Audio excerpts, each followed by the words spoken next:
அதாவதுங்க கூட்டணி ஆட்சி, கூட்டணியில் ஆட்சி, இப்படி ஒரு குழப்பத்துக்குள்ளேயே ஓடிக்கிட்டு இருக்கு தமிழ்நாட்டில் எலெக்ஷனை நோக்கி. அப்போ நம்ம தம்பிதுரை இருக்காங்கல்ல, அவங்க சடக்குன்னு ரொம்ப தெளிவாக ஒரு விஷயத்தை சொல்றாங்க. எடப்பாடி அண்ணன் தான் முதலமைச்சர், நாங்கள் ஒரு 30-40 பேர் சடக்குன்னு உள்ள அப்படியே கொடுப்போம், அந்த லிஸ்ட்டில் இருக்கவங்க தான் அமைச்சர், வேற யாரும் சைடில் வர முடியாது, நேராக வர முடியாது, எங்கே வர முடியாது அப்படின்னு ஒரு விஷயத்தை தெளிவுபடுத்தியிருக்காரு. பதில் எப்படி வரும் தெரியல. காங்கிரஸ் கூட பாத்தீங்கன்னாக்க 52 முதல் காங்கிரஸ் வந்து தோத்து போச்சு தமிழ்நாட்டுல. அன்னைக்கு ராஜாஜி தான் ஆட்சி அமைச்சார் காங்கிரஸ், அப்ப மைனாரிட்டியா தான் இருந்தது, ஆனா கூட்டு மந்திரி சபை அமைக்கல. அதே போல அண்ணா அவர்கள் வந்து 67 கூட்டணி அமைச்சாரு, ஆனா கூட்டு மந்திரி சபை அமைக்கல.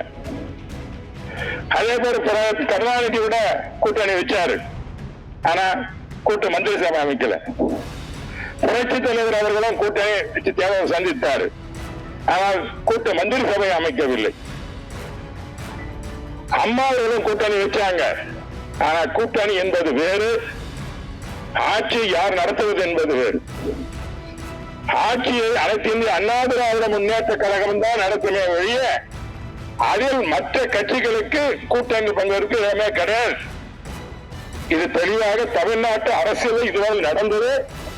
ஒரு கட்சி தான் ஆட்சி நடத்தும். எடப்பாடி தெளிவாக சொல்லியிருக்கின்றார்கள், மகா கூட்டணி அமைப்பேன், திமுக வீட்டுக்கு அனுப்புவேன் என்று சொல்லியிருக்கிறார். அதே நேரத்தில் அனைத்து இந்திய அண்ணா திராவிட முன்னேற்ற கழகம் எடப்பாடி பழனிசாமி தனியாகத்தான் ஆட்சி அமைக்கும்.